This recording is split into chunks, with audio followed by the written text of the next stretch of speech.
Som. Boa noite, graças e paz a todos. Vocês que estão conosco aí online, que estão na sua casa, ou que está em qualquer outro lugar, está cultuando ao Senhor juntamente conosco. Pode estar louvando, adorando a esse Deus maravilhoso, pode estar exaltando ao nome dEle.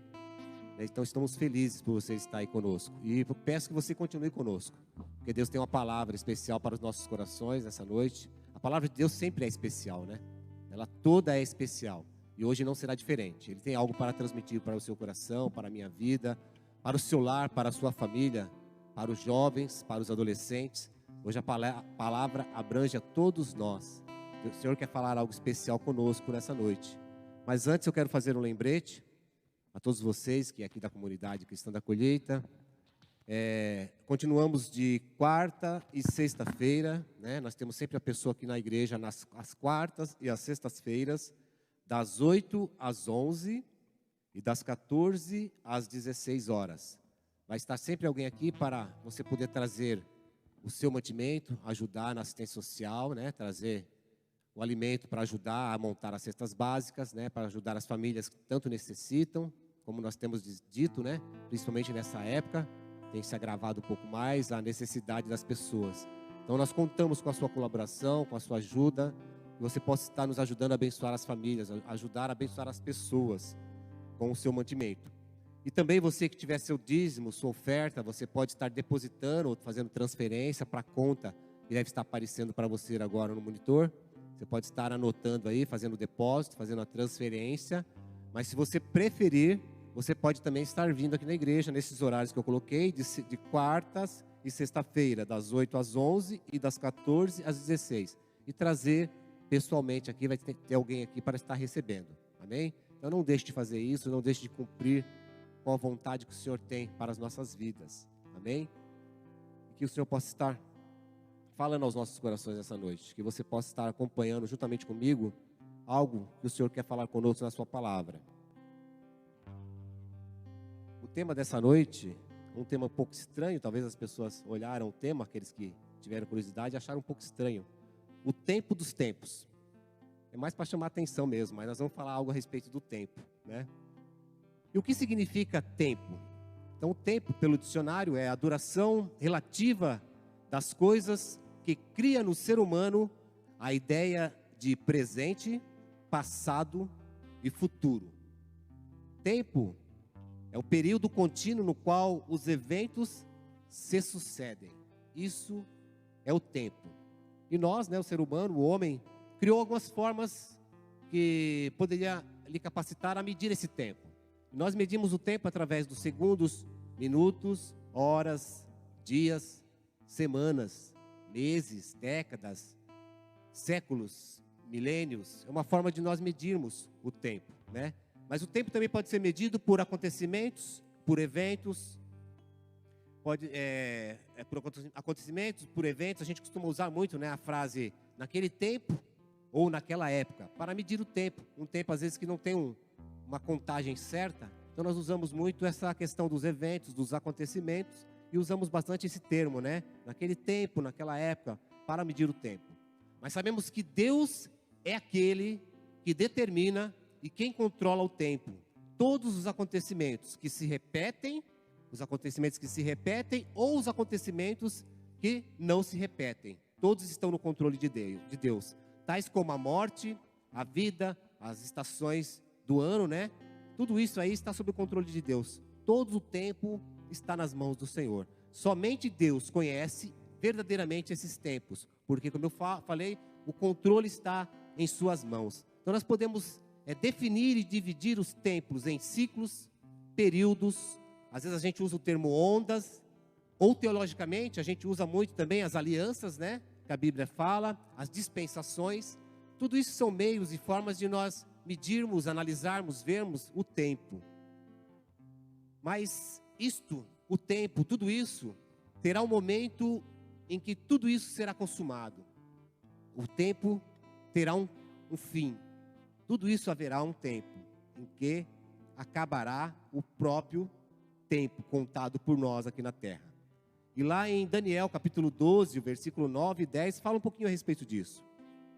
Fala assim: ele respondeu: vai, Daniel, porque essas palavras estão encerradas e seladas até o tempo do fim.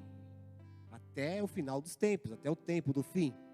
Muitos serão purificados, embranquecidos e provados, mas os perversos procederão perversamente, e nenhum deles entenderá, mas os sábios entenderão. É importante essa palavra, guarda isso. Muitos serão purificados nos fins dos tempos, embranquecidos e provados, mas os perversos procederão perversamente, e nenhum deles entenderá, mas os sábios, esses entenderão. Mas afinal, qual é o tempo que nós estamos? Em que tempo estamos vivendo? Como podemos medir esse tempo? Como eu falei, a gente pode falar que ano nós estamos, 2020, podemos falar o mês, podemos falar que horas são agora, mas vamos olhar para os acontecimentos desse tempo. Que tempo estamos vivendo? Estamos vivendo um tempo de pandemia, algo que a maioria de nós não sonhávamos, não sabíamos, nunca havíamos passado, né? Tempo de pandemia, tempo onde a gente teve que se refugiar dentro dos nossos lares, com as nossas famílias, tempo onde temos visto coisas que nunca tínhamos visto antes, um tempo que colocou medo nos corações das pessoas, temor no coração das pessoas. Então estamos vivendo um tempo de pandemia, estamos vivendo um tempo de protestos por direitos. Cada um tem protestado aquilo que ele acha como que tem como direito. Vários tipos de protesto e cada um reivindicando aquilo que ele acha que tem por direito, aquilo que lhe é tido por direito. Nós temos protesto e temos bandeiras sendo levantadas a respeito de ideologias. Esse é o tempo que estamos vivendo. Nós temos um tempo que tem se falado muito em religião. Um tempo que tem se falado muito em política, ou a política do governo, a política que administra o país, a política que administra o mundo. Tem se falado muito nesse tempo. Você pode me dizer assim, mas essas coisas também se falavam em outros tempos. Sim, mas a gente tem visto que essas coisas têm se tornado cada vez mais fortes, mais repetitivas, têm ganhado força cada vez mais, de uma forma muito tremenda.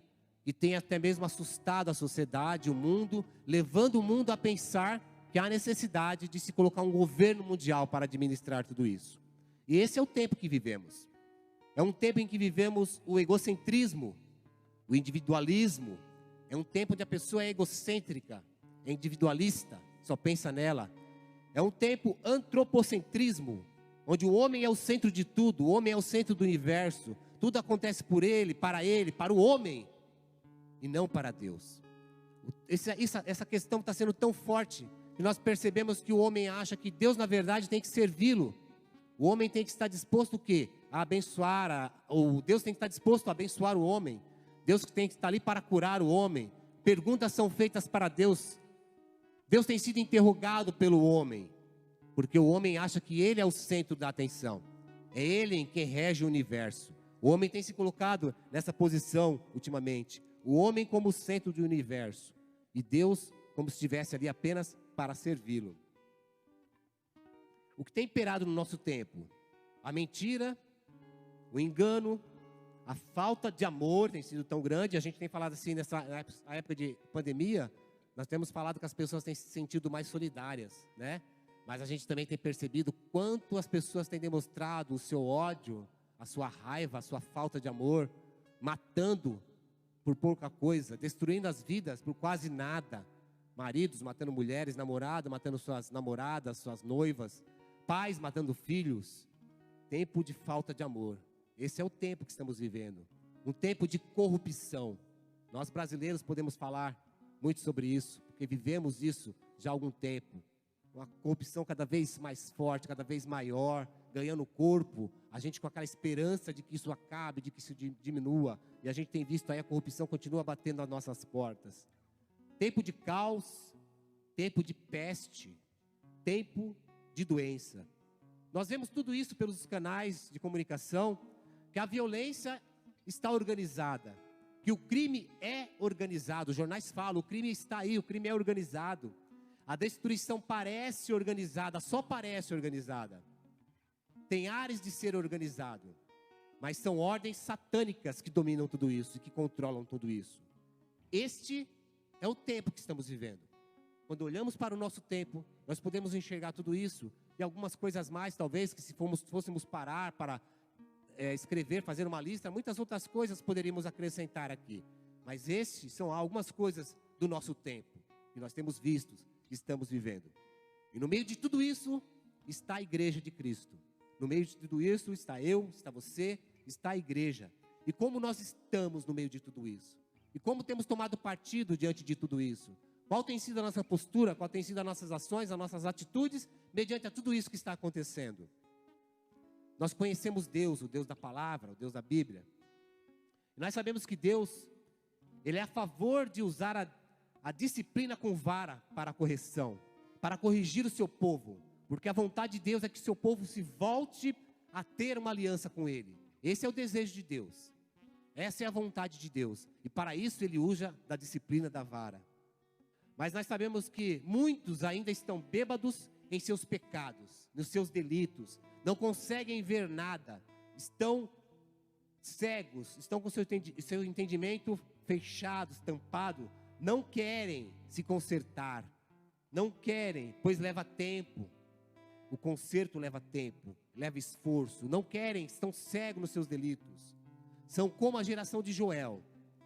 Eles clamam, mas clamam para a pessoa errada. As pessoas estão clamando, mas estão fazendo o clamor errado. A pessoa errada. Estão dirigindo seus clamores à pessoa errada. Esse é o tempo em que estamos vivendo. Agora sim, vamos lá para Malaquias. Livro de Malaquias. Eu quero que você me acompanhe aqui, nós vamos ler um pouco, mas eu quero que você preste atenção e acompanhe. Deus levantou o profeta Malaquias. Malaquias significa meu mensageiro, meu anjo. Então Malaquias foi levantado como mensageiro de Deus, o anjo de Deus, para trazer uma mensagem ao povo de Israel. Malaquias vem denunciar a corrupção pelo pecado que aquele povo estava vivendo. O povo havia voltado do exílio, o povo de Israel, e estava desanimado, com muitas dúvidas. Achavam que as promessas de Deus não mais aconteceriam, que elas não iam mais acontecer. Achavam que aquilo tudo era uma mentira, que não era possível, que as promessas de Deus ainda aconteceriam para eles. Um povo que estava desanimado, triste, estava debaixo de pesada carga tributária, um povo que estava na pobreza. Então nós começamos a identificar que aquele tempo passado tinha algumas características do nosso tempo presente, do que estamos vivendo. E Deus levanta Malaquias. E eu quero que você leia comigo agora, lá em Malaquias. Eu vou ler o último versículo do capítulo 2.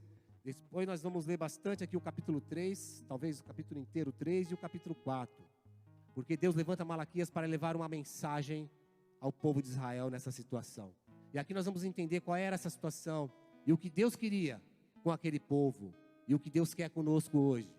Qual é a palavra, qual é a mensagem que Deus tem para transmitir aos nossos corações. E no versículo 17 do capítulo 2 de Malaquias, Deus fala assim, através da boca do profeta: enfadais o Senhor com as vossas palavras, e ainda dizeis, em que o enfadamos? Nisto que pensais, qualquer que faz mal, passa por bom aos olhos do Senhor. E desses é que ele se agrada. Ou onde está o Deus do juízo? Deus usa o profeta Malaquias aqui, como boca de Deus, para agora tratar com aquele povo. E Deus fala o que aquele povo estava falando. E Deus não somente fala o que eles falavam, mas Deus extrai dos seus corações aquilo que eles sentiam, aquilo que eles pensavam em seus pensamentos. Deus coloca para fora. Deus demonstra aqui. E quando nós começamos a ler esse capítulo, na verdade quando você lê todo o livro de Malaquias, a gente consegue perceber que parece que o povo de Israel pegou Deus, sentou ele na cadeira de réu e começaram a apontar e a fazer julgamentos diretamente para Deus. E é isso que nós vamos ver aqui. E essas são as primeiras palavras que Deus falou aqui no final do capítulo 2 para aquele povo. Deus já traz aqui algo que o povo estava falando. O povo achava que o mal estava vencendo, que Deus está fazendo vista grossa para aquele que fazia o mal. Deus não estava sendo justo. Então já começa aqui o povo querer criticar a Deus. E aí o primeiro versículo do capítulo 3. Eis que eu envio o meu mensageiro, Deus fala, que preparará o caminho diante de mim. De repente virá ao seu templo o Senhor, a quem vós buscais, o anjo da aliança, a quem vós desejais. Eis que ele vem, diz o Senhor dos exércitos. Deus usa aqui o profeta Malaquias para profetizar a vinda de Jesus, do Messias. E que viria também João Batista, com o espírito de Elias, anunciando uma mensagem de arrependimento. Essa era a mensagem de Malaquias, esse é o conteúdo do livro de Malaquias. Levar esse povo ao arrependimento e a buscar a Deus verdadeiramente. E no versículo 2: mas quem poderá suportar o dia da sua vinda? E quem poderá subsistir quando ele aparecer, quando o Messias aparecer? Porque ele é como o fogo do ourives e como a potassa dos lavandeiros. Então aqui, ó, presta bem atenção. Nesse versículo fala que ele virá como fogo do ourives. Está falando de um fogo que purifica, que limpa. Que Jesus viria, o Messias viria para limpar, para purificar a impureza daquele povo, para mudar aquela situação. Então nós começamos a tentar, aqui é o que Deus está tratando com aquele povo, e com que Deus quer tratar conosco nesse tempo. Assentar-se-á como derretedor e purificador de prata, purificará os filhos de Levi, e os refinará como ouro e como prata. Eles trarão ao Senhor justas ofertas. Então a oferta de Judá e de Jerusalém será agradável ao Senhor, como nos dias antigos e como nos primeiros anos. Chegar-me-eis a vós outros para juízo.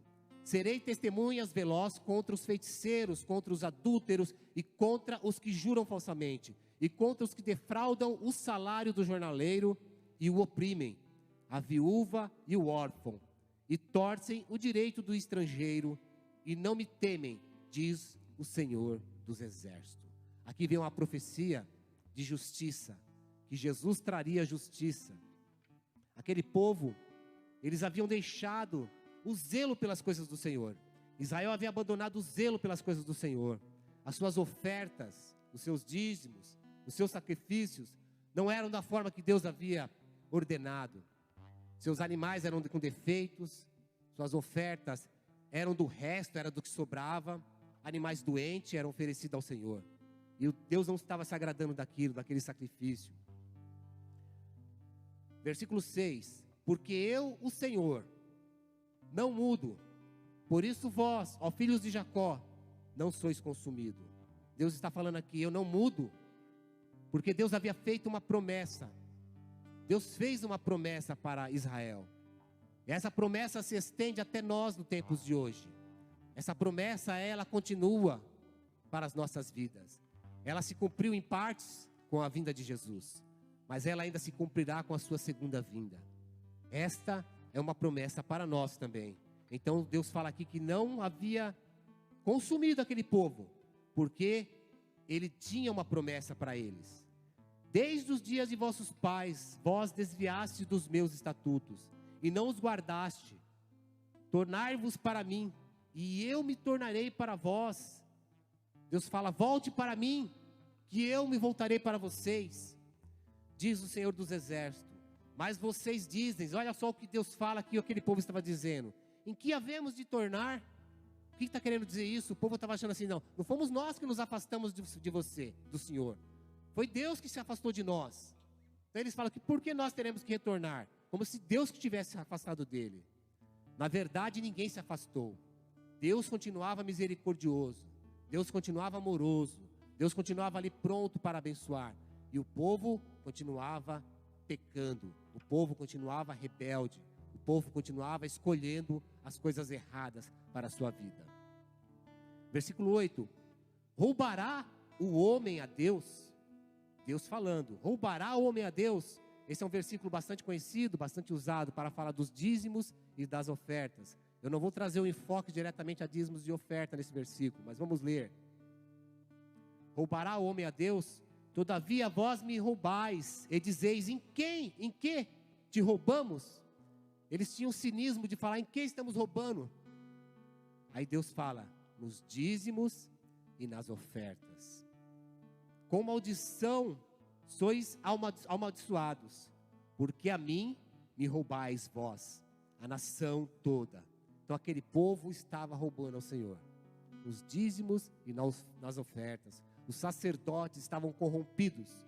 Os sacerdotes haviam se corrompidos, haviam se vendidos. Agora eram profissionais da fé, como nós vemos infelizmente hoje. Eram profissionais da fé, estavam corruptos. As ofertas, os dízimos, que eram destinados às viúvas, aos órfãos, aos levitas, os sacerdotes estavam tirando, estavam roubando, estavam defraudando aquilo que era para o Senhor. E como eu falei, as ofertas não eram oferecidas do melhor, mas eram oferecidas do resto. Mas o que o Senhor está falando aqui conosco? Ou o que o Senhor estava falando com Israel? Não era a respeito do valor da oferta, do numerário, não. Era a respeito da qualidade, da motivação em ofertar, da forma que era entregue as ofertas e os dízimos. E era isso que o Senhor estava requerendo do seu povo, a maneira que eles estavam entregando as suas ofertas e os seus dízimos. Na verdade, dízimo tem a ver com honra, honrar a Deus. Se aquele povo recebia tudo de Deus, Deus dava a eles tudo de melhor, Deus provia tudo. Eles apenas tinham que honrar a Deus e devolver aquilo que era de Deus. Os dízimos e as nossas ofertas têm a ver com como nós entendemos isso, e como nós somos gratos a Deus, e como nós desejamos honrá-lo por tudo que Ele tem nos dado. E Deus chamava a atenção daquele povo, porque aquele povo não estava honrando a Ele, com seus dízimos, com a sua oferta. O povo não estava fazendo da forma que Deus havia estabelecido. Aquele povo preferiu se corromper, aquele povo preferiu ser infiel, era um povo infiel. Os homens, diz aqui em algumas passagens, se você ler nos versículos anteriores, nos capítulos anteriores, os homens estavam tendo infidelidade conjugal, e Deus cobra deles isso também. Os casamentos mistos, os homens de Israel estavam casando com as mulheres de outras tribos, de outros povos. Então Deus não estava se agradando em nada, porque o coração daquele povo, o coração daquelas pessoas, daqueles sacerdotes, estavam corrompidos pelo pecado. Haviam se desviado do propósito de Deus, haviam se desviado daquilo que Deus havia estabelecido para eles, quanto povo, quanto nação. Cabe a nós uma reflexão do quanto nós podemos estar nos desviando dos propósitos de Deus para as nossas vidas, do quanto nós temos deturpado aquilo que Deus tem requerido de nós, do quanto nós temos roubado do Senhor nos nossos dízimos, nas nossas ofertas, na nossa adoração, porque oferta tem a ver com tudo aquilo que nós ofertamos a Deus. Nós ofertamos o nosso louvor, a nossa gratidão, o nosso tempo, tudo o que nós temos vem do Senhor. Então tudo tem que ser em honra a Ele, entregue a Ele, direcionado a Ele. Será que nós não temos feito como Israel, roubado ao Senhor em algum desses pontos? Será que não é necessário ouvirmos essa palavra para nós e nos arrepender também, assim como Ele requeria daquele povo o arrependimento e a compreensão que eles precisavam honrar a Deus em tudo que o Senhor os dava? Eles precisavam se lembrar que precisavam honrar ao Senhor de coração, de gratidão, ofertas, dízimo, dar o seu melhor para Deus. Tudo aquilo que Deus tem te dado, dê o de melhor para Ele. Devolva, na verdade. Você não está dando nada, você está devolvendo um pouco daquilo que Deus tem te dado e tem derramado na sua vida. E aquele povo estava nessa situação, defraudando ao Senhor. E aí ele fala, versículo 10: trazei todos os dízimos à casa do tesouro, para que haja mantimento na minha casa, e provai-me nisso. Se você me honrar, se você for grato e me honrar nisso, diz o Senhor dos exércitos, se eu não vos abrir as janelas dos céus e não derramar sobre vós bênção sem medida. Essa é a promessa do Senhor para aquele povo, que se eles honrassem ao Senhor, se eles fizessem aquilo que Deus havia pedido para eles, se eles estivessem dizimando, ofertando o melhor, o animal puro, o animal limpo, sem defeito, a oferta pura, limpa ao Senhor, o Senhor iria abençoá-los grandemente. Esta é uma promessa que Deus tem também para as nossas vidas. Versículo 11: por vossa causa repreenderei o devorador, para que não vos consuma o fruto da terra. A vossa vide no campo não será estéril, diz o Senhor dos exércitos. Todas as nações vos chamarão felizes, porque vós sereis uma terra deleitosa, diz o Senhor dos exércitos. Você consegue enxergar aqui o amor de Deus? Deus está falando com um povo corrompido, o povo em pecado, o povo sujo, o povo que não honra Ele. Mas mesmo assim Ele fala, se vocês se arrependerem, se vocês se voltarem para mim, eu quero abençoar vocês, eu irei abençoar vocês, eu irei derramar as minhas bênçãos sobre a vida de vocês. É isso que Deus está falando. Na verdade, no capítulo 1, quando Deus começa a usar Malaquias, uma das primeiras coisas que Deus fala para o povo é: eu tenho amado vocês. E as primeiras palavras que saem da boca de Deus para aquele povo: eu tenho amado a vocês. E o Senhor fala, nessa noite, nesse dia, não sei que hora você vai estar ouvindo esse vídeo, mas o Deus também fala para você: eu tenho te amado. E o quanto você tem retribuído, o quanto você tem demonstrado esse amor que Ele tem colocado sobre você, sobre a sua vida, o quanto você tem retornado isso a Deus. Mas Ele é misericordioso e Ele é amor. Versículo 13, olha só que povo é esse, veja: as vossas palavras foram duras para mim, diz o Senhor, mas vós dizeis, Deus fala o que eles estavam falando: que temos falado contra ti? Eles falavam, nós não estamos falando nada contra Deus. Aí Deus revela o que estava na mente, no coração deles, no pensamento deles: vós dizeis, inútil é servir a Deus, que nos aproveitou termos cuidado em guardar os seus preceitos, e em andar de luto diante do Senhor dos Exércitos. Eles estavam falando, que há de útil nisso? Que proveito há servir a esse Deus? Olha só o que eles falam, versículo 15, ora, pois nós reputamos por felizes os soberbos. Essa é a fala do povo ainda. Ora, pois nós reputamos por felizes os soberbos, também os que cometem impiedade, porque eles prosperam. Sim, eles tentam ao Senhor e escapam. Ele estava falando, aqueles impiedosos, os soberbos, aqueles que não servem a Deus, eles são felizes porque eles fazem o que eles querem, e Deus não está nem aí, Deus não faz nada. Aquele povo não estava entendendo a respeito da misericórdia de Deus e do amor de Deus. E é dessa forma que eles estavam colocando a Deus.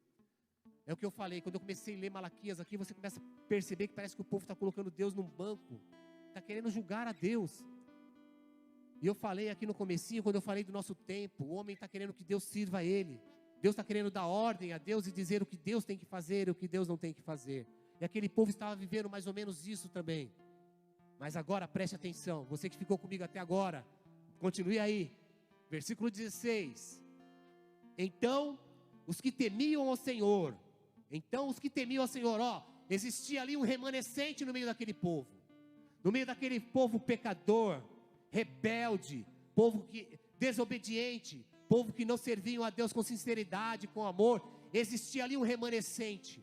Se nós olharmos para os tempos anteriores, na palavra de Deus, nós vemos que Deus sempre preservou um remanescente, para usar, para levantar. E agora Ele fala aqui no versículo 16, então os que temiam ao Senhor, falavam uns para os outros, o Senhor atentava e ouvia, havia um memorial escrito diante dele, para os que temem ao Senhor, e para os que se lembram do seu nome. Deus havia escrito um memorial para aqueles que o temiam, para o remanescente que o servia com sinceridade, para aqueles que honravam a Deus. O meu nome, o seu nome tem que estar no memorial de Deus, escrito no livro da vida lá no céu, por honrar a Ele, por obedecer a Ele, por servir a Ele, por ser grato a Ele.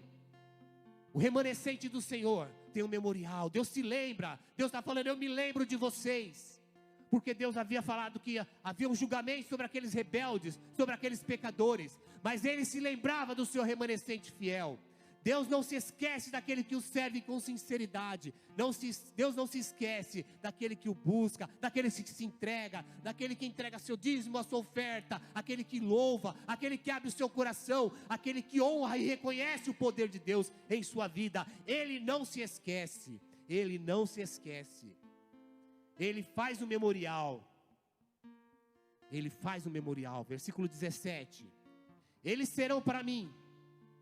Essa é a palavra do Senhor para esse povo, para os remanescentes.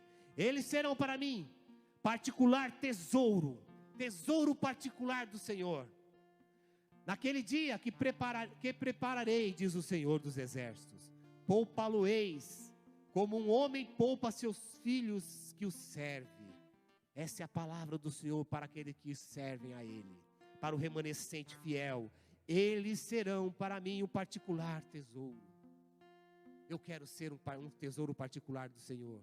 Espero que você tenha esse desejo no seu coração também. Ser um tesouro particular de Deus. Aleluia. Versículo 18. Então, vereis outra vez a diferença, olha só, entre o justo e o perverso.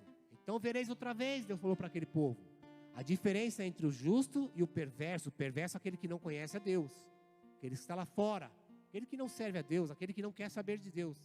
Haverá uma diferença naquele dia entre o perverso e o justo e o perverso, entre o que serve a Deus e o que não serve a Deus. Esse aqui não está falando do perverso, do que está lá fora, está falando daquele que teve uma experiência com Deus, aquele que conheceu a Deus, aquele que viu os milagres de Deus, porque aquele povo havia caminhado com Deus, havia visto muito livramento, Deus havia guerreado muitas guerras por ele, Deus havia feito muitos milagres por ele, mas aquele povo estava rebelde, aquele povo estava no pecado, aquele povo não estava amando a Deus. Então ele fala que naquele tempo haverá uma diferença entre aquele que serve, o remanescente, e aquele que não serve. Capítulo 4, chegamos no capítulo 4, agora vem um tempo, um novo tempo vem aqui no capítulo 4, um tempo que Deus fala assim, pois eis que vem o dia, e arde como fornalha, como fogo. Você lembra que eu falei do primeiro fogo? O fogo do ourives, o fogo que purifica, o fogo que limpa. Aquele primeiro fogo que nós falamos, Jesus vem para limpar, para trazer salvação, para trazer cura, libertação, para purificar as pessoas. Mas agora ele está falando que virá um tempo, pois eis que vem um dia, e arde como fornalha, todos os soberbos e todos os que cometem perversidade serão como o restolho.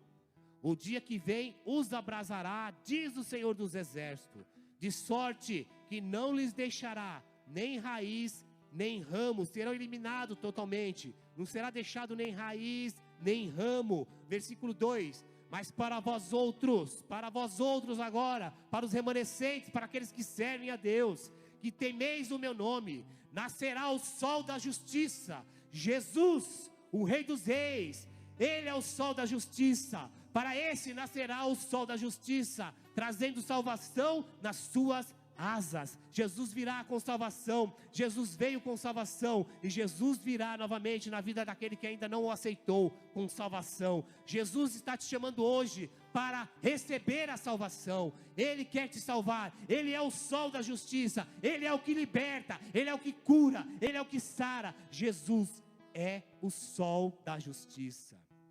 E fala assim, saireis e saltareis como bezerros soltos da estrebaria.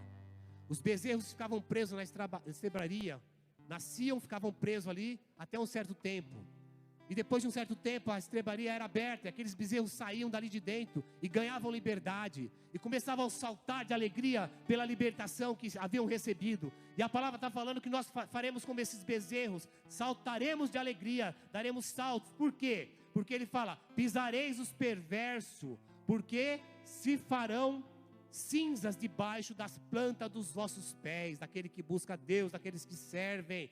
Naquele dia que prepararei, diz o Senhor dos Exércitos, lembrai-vos agora, esse é um dia que vai acontecer, essa é uma promessa que Deus está falando, é um tempo que está à frente.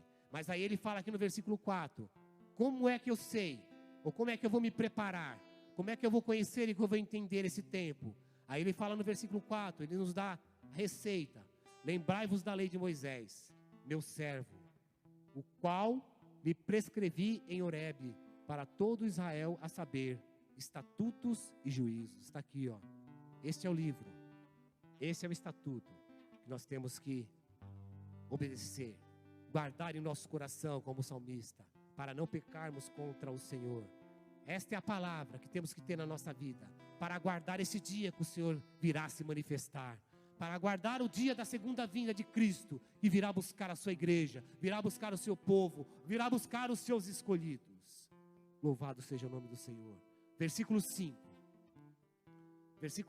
fica atento ao versículo 5, porque agora ele fala que antes desse tempo, que eu acabei de ler, antes desse tempo, algo irá acontecer. Eis que eu vos enviarei o profeta Elias, antes que venha o grande dia, o grande e terrível dia do Senhor. Então, antes que aconteça isso que eu acabei de ler, ele diz que enviará o profeta Elias. Assim como o ministério de Elias se manifestou em João Batista, Deus promete agora novamente que manifestará o espírito de Elias, manifestará o ministério de Elias. Assim como eu creio que em alguns momentos da história, em alguns tempos, Deus tem manifestado o ministério de Elias em alguns pregadores, em alguns evangelistas, para anunciar o arrependimento ao povo. E agora ele fala justamente isso: eis que vos enviarei o profeta Elias, antes que venha o grande e terrível dia do Senhor. E aí sim, olha só, preste atenção. Ele converterá o coração dos pais aos filhos, e o coração dos filhos a seus pais, para que eu não venha e fira a terra com maldição. Lá em Gênesis, Deus estabelece algo muito importante: a família. Foi Deus que estabeleceu a família. E quando Deus fez uma promessa a Abraão, Deus fala a Abraão que através de Abraão seria bendito todas as famílias da terra. Mas nós temos visto, nos tempos, através dos tempos, que a família tem sido atacada grandemente pelo diabo, por Satanás. A família tem sofrido muito, principalmente no nosso tempo, nesse tempo. A família tem sofrido grandes ataques. A intenção do diabo é destruir a instituição família, porque ele conhece, ele sabe que foi algo estabelecido por Deus. Mas agora esse versículo aqui que eu acabei de ler, fala assim, que Deus irá curar a família, Deus irá restaurar a família. Ele fala aqui que Deus converterá, esse evangelho do arrependimento trará a conversão dos corações dos pais aos filhos, do coração dos filhos aos pais.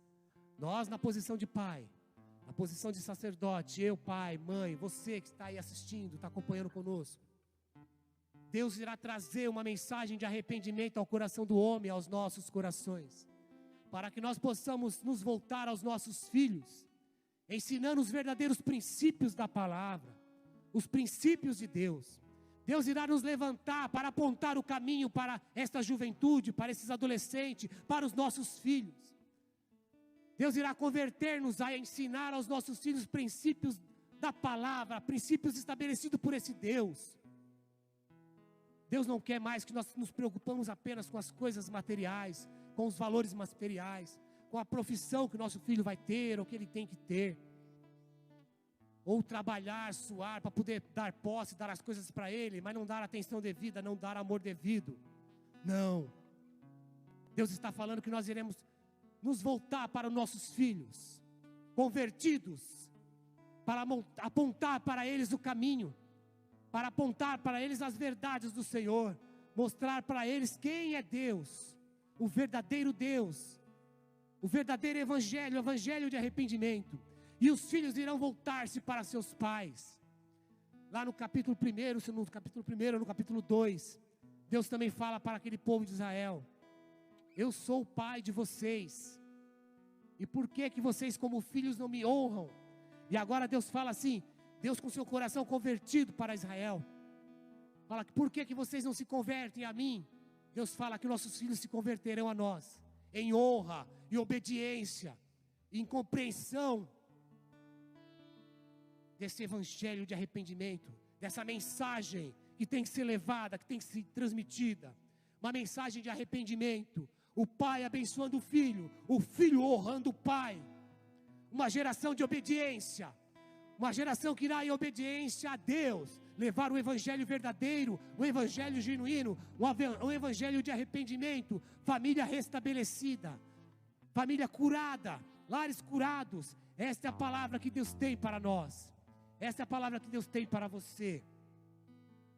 Essa mensagem profética, ela foi para aquela época, para aquele tempo, ela foi para a primeira vinda de Jesus, ela é para os nossos dias, e ela é também para o tempo que virá. Assim como o tempo em Joel, ainda há tempo para o arrependimento. Assim como Joel pregou aquele povo, hoje ainda é tempo de arrependimento. Arrependa-te. É isso que Deus quer hoje, para nós através de Cristo. Que nós venhamos nos arrepender, para que Ele também não venha nos castigar.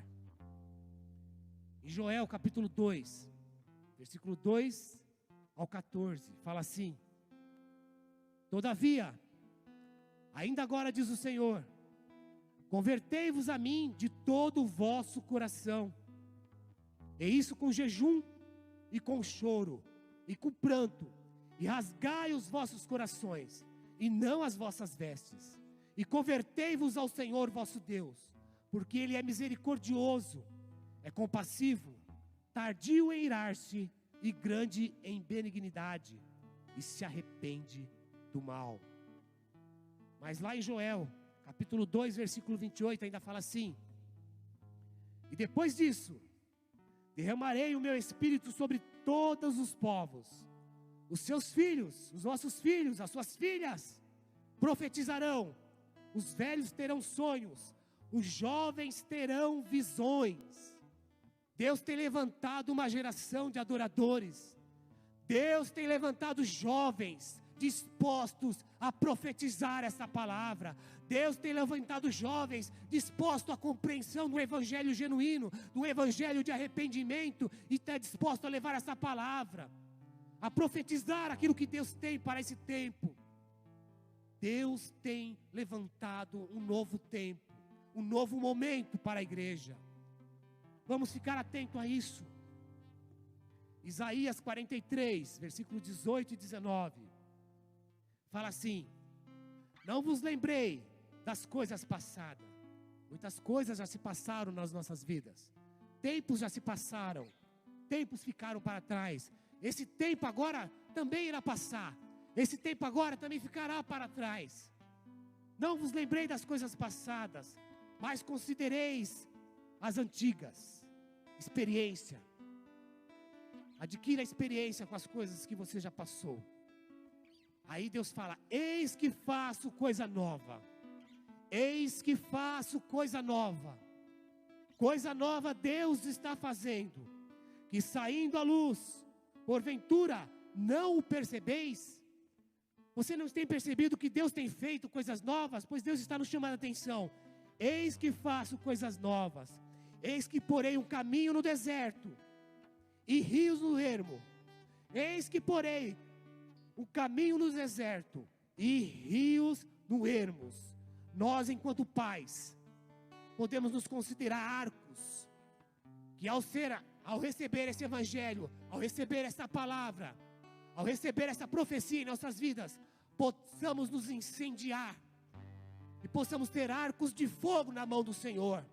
Nós nos dobramos pelos nossos filhos, nós nos flexionamos pelos nossos filhos, mas como arcos de fogo, e como a palavra fala, os nossos filhos são as flechas, ao qual nós vamos pegar, tirar da aljava, e vamos lançar os nossos filhos, e vamos lançar flechas incendiadas pelo poder do Espírito Santo. O derramar do Espírito Santo que Joel fala, é esse derramar. Esse é o verdadeiro avivamento, o fogo do Espírito Santo, levando arrependimento a toda criatura, a todo povo. E Deus quer usar o jovem, Deus quer usar essa geração, Deus quer usar a minha vida, Deus quer usar a sua vida. Eis que Deus quer nos usar como arcos de fogo, lançando os nossos filhos neste tempo. Ouça esse louvor, medite nessa palavra, depois nós vamos orar.